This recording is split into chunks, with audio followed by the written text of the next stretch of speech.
Selamat pagi. Assalamualaikum warahmatullahi wabarakatuh. Om Swastiastu, Namo Buddhaya, salam kebajikan. Izinkan saya, Theodora Panjaitan, ingin menyampaikan strategi pembelajaran agenda 3, pengendalian pekerjaan. Saya biodata sebagaimana yang terlihat, saya adalah Widya Iswara ahli utama dari Satuan Kerja Pusdiklat KKB BKKBN. Alamat rumah saya di Cibinong dan email saya sebagaimana tertera, demikian juga dengan nomor HP. Saya ingin menyampaikan quotes untuk pembelajaran ini. Education is not preparation for life. Education is life itself. Jadi edukasi bukanlah hanya untuk persiapan, tetapi hidup itu sendiri adalah pendidikan. Selanjutnya dikatakan, the roots of education are bitter, but the fruit is sweet. Nah, memang pada waktu kita belajar rasanya pahit dan tidak enak, tetapi apabila kita sungguh-sungguh melaksanakannya, maka kita beroleh buah yang manis. Saya sampaikan deskripsi singkat dari agenda, bahwa agenda ini membekali peserta dengan kemampuan mengendalikan kegiatan pelayanan publik dengan mengedepankan perencanaan kegiatan dan anggaran pelayanan publik yang berorientasi terhadap manajemen mutu, pengawasan, dan pengendalian, serta mampu mengoptimalkan pemanfaatan teknologi informasi dan komunikasi. Sedangkan tujuan dari pembelajaran adalah setelah mengikuti pembelajaran agenda ini, peserta diharapkan mampu mengaktualisasikan kepemimpinan pelayanan dan pengendalian pekerjaan sesuai dengan bidang tugasnya dengan melakukan inovasi, kolaborasi, dan mengoptimalkan seluruh potensi sumber daya internal dan eksternal dalam rangka implementasi peningkatan kinerja pelayanan publik yang dilakukan oleh pejabat pelaksana. Tahap pembelajaran agenda 3, bahwa pembelajaran agenda 3 terdiri atas 3 tahap. Yang pertama adalah self-learning, yaitu dilaksanakan pada hari ke-6, 7, 9 sebanyak 16 JP. Kemudian yang kedua adalah e-learning. Ini tanggal 15 sampai 8, hari ke-15 sampai 18, metode sinkronus sebanyak 9 JP. Dan hari ke-15 sampai 18 asinkronus sebanyak 18 JP. Yang ketiga adalah tahap klasikal dilakukan pada hari ke-31 sampai 34 sebanyak 33 JP. Nah, belajar mandiri yang 16 JP atau yang biasa kita sebut dengan MOOC, di sini peserta mempelajari mata pelatihan secara mandiri. Dan di akhir pembelajaran, peserta membuat esai untuk digunakan sebagai topik pembahasan bersama fasilitator saat e-learning dengan mengunggah makalah pada LMS. Nah, ini terdiri dari pengendalian pekerjaan selama 14 JP dan pembuatan esai isu-isu agenda 3 sebanyak 2 JP. Nah, penjabarannya sebagaimana yang terlihat pada layar. Kemudian, tahap self-learning atau mandiri, sebagaimana kita lihat di jadwal, ini tertera pada hari ke-6, hari ke-7, dan hari ke-9. Ini tahap e-learning, tahap self-learning. Kemudian kita lihat yang warna kuning, di hari ke-15, 16, kemudian 18 itu sinkronus untuk distance learning, dan 17 khusus mempelajari asinkronus pada distance learning ini. Kemudian kita lihat tahap distance learning ini 4 hari pembelajaran. Terdiri dari 9 JP sinkronus, 18 JP asinkronus. 18 JP asinkronus ini akan disampaikan dengan pemberian tugas secara individu dan penugasan secara kelompok. Nah, kita lihat juga pada tahapan pembelajaran e-learning atau distance learning ini kita lihat bagaimana terintegrasi di hari ke-15, 16, 17, dan 18. Catatan pembelajaran e-learning, 4 kelompok. Jadi e-learning ini dibagi atas 4 kelompok. Dari peserta ini maksimal 10 orang. Kemudian saat sinkronus, sebaran jumlah JP bersifat fleksibel. Nah, kemudian penugasan bersifat implementatif, yaitu dengan kedalaman C3 sampai C6. Terdiri dari self-learning, group learning, self-activity. Kemudian penugasan asinkronus harus mampu meningkatkan kemampuan peserta yang bersifat implementatif. Nah, pertama kita lihat di sini strategi atau desain pembelajaran distance learning. Pada hari ke-15 sepanjang 3 JP dilaksanakan pembelajaran secara sinkronus.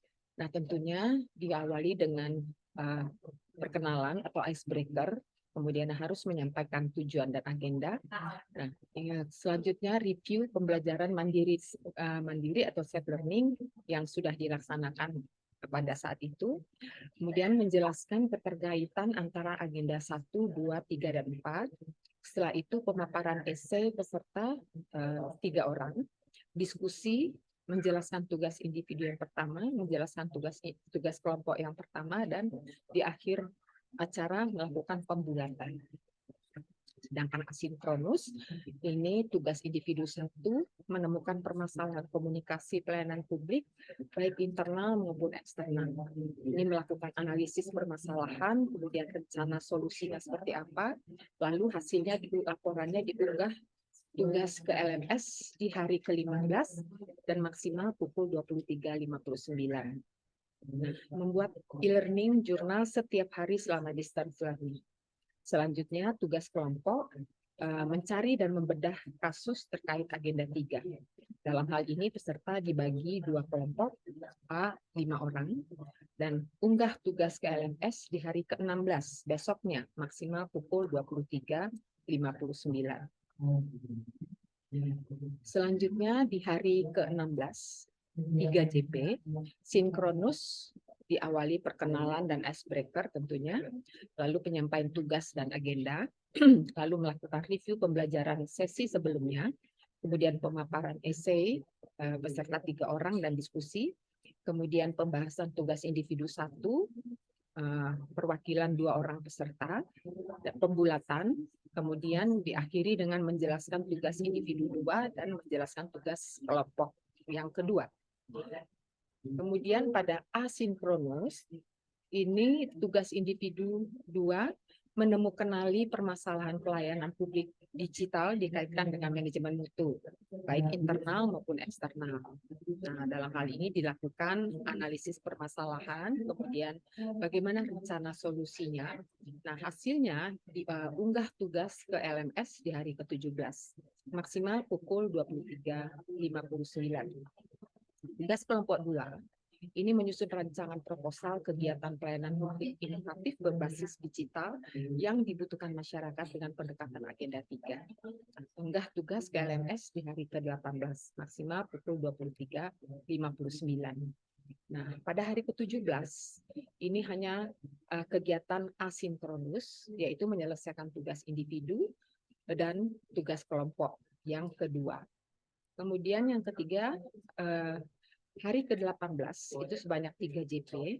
Ini dilakukan dengan cara diawali dengan perkenalan dan icebreaker, kemudian penyampaian agenda, nah, kemudian review pembelajaran sesi sebelumnya, dan pemaparan esai peserta 3 orang, diskusi, presentasi hasil tugas kelompok 1 terpilih yang peserta yang belum dapat giliran, kemudian presentasi hasil tugas individu yang pertama. Kemudian diakhiri dengan pembulatan. Selanjutnya adalah strategi pembelajaran untuk klasikal. Ini sebanyak 33 JP. Nah, ini sebagaimana pada jadwal yang sudah mengikuti jadwal yang disusun, ini dilakukan pada hari ke-31, 32, 33, dan 34. Pembelajaran klasikal sebanyak 33 JP dilakukan selama 4 hari pembelajaran. Nah, distribusinya bahwa hari yang ke-31 sebanyak 3 JP, hari ke-32 12 JP, hari ke-33 9 JP, hari ke-34 itu 9 JP juga. Nah, desain pembelajarannya adalah di hari 31 sebanyak 3 JP. Nah, ini akan dilakukan dinamika kelompok karena walaupun sudah berkenalan secara daring, namun ini adalah hari pertama untuk pertemuan secara tatap muka, secara klasikal. Jadi dilakukan dinamika kelompok dengan meminta beberapa peserta untuk menyiapkan icebreakers, kemudian diminta untuk atau mereka membuat quotes terkait agenda 3 untuk hari berikutnya. Nah, kemudian di penyampaian tujuan dan agenda pembelajaran, review pembelajaran e-learning, kemudian paparan tugas kelompok 1 atau asinkronus dan diskusi, dilakukan pembulatan, dan diakhiri dengan wrap up, peserta menuliskan phrase atau frasa sebagai takeaway mereka di hari itu dan menempelkannya di tempat yang telah disediakan. Setelah itu diakhiri dengan refleksi apa saja yang mereka peroleh, lesson learned yang bisa diambil. Kemudian di hari ke-32 sebanyak 12 CP, tentunya diawali dengan icebreakers, kemudian penyampaian tujuan dan agenda pembelajaran. Pada saat itu lalu dilakukan review pembelajaran di hari kemarin. Setelah itu dilanjutkan paparan tugas individu dan diskusi, paparan tugas kelompok 1 dan diskusi yang belum mendapat giliran, kemudian follow up tugas kelompok 1 membuat simulasi pengajuan proposal kegiatan untuk mendapatkan dukungan data mitra asing. Terapkan di dalam hal ini, peserta diharapkan menerapkan kemampuan berpresentasi, yaitu komunikasi dalam pelayanan publik. Hari ke-33 itu sebanyak 9 DP, diawali dengan icebreaker, kemudian penyampaian tujuan dan agenda pembelajaran, review perolehan pembelajaran kemarin, paparan tugas individu, melakukan diskusi dan paparan tentang potensi isu komunikasi di unit kerja yang mengganggu kinerja peserta atau pelayanan publik, baik dengan internal maupun eksternal. Nah, lalu dipetakan masalah dan cari alternatif solusinya. Setelah itu dilakukan wrap up, peserta menuliskan phrase atau kalimat sebagai takeaway mereka di hari itu dan menempelkannya di tempat yang telah disediakan. Dan diakhiri dengan refleksi tentunya, peserta menuliskan apa yang sudah mereka lakukan hari ini dan mereka memperoleh lesson learned apa yang bisa diambil.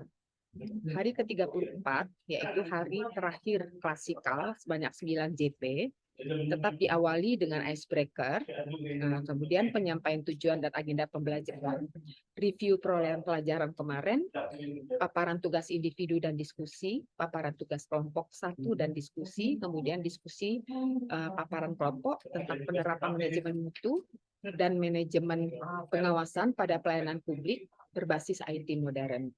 Nah, lalu dilakukan wrap up, peserta menuliskan phrase atau kalimat sebagai takeaway mereka di hari itu dan menempelkannya di tempat yang telah disediakan. Dan tentunya diakhiri dengan reflection, peserta menuliskan yang sudah mereka lakukan hari ini, lesson learned apa yang bisa diambil selama pembelajaran agenda 3. Beberapa orang menyampaikan langsung. Nah, kemudian pembulatan, inilah hari terakhir dari pembelajaran secara klasikal, tahapan pembelajaran. Demikian kami sampaikan. Terima kasih atas perhatiannya. Akhir kata, wassalamualaikum warahmatullahi wabarakatuh.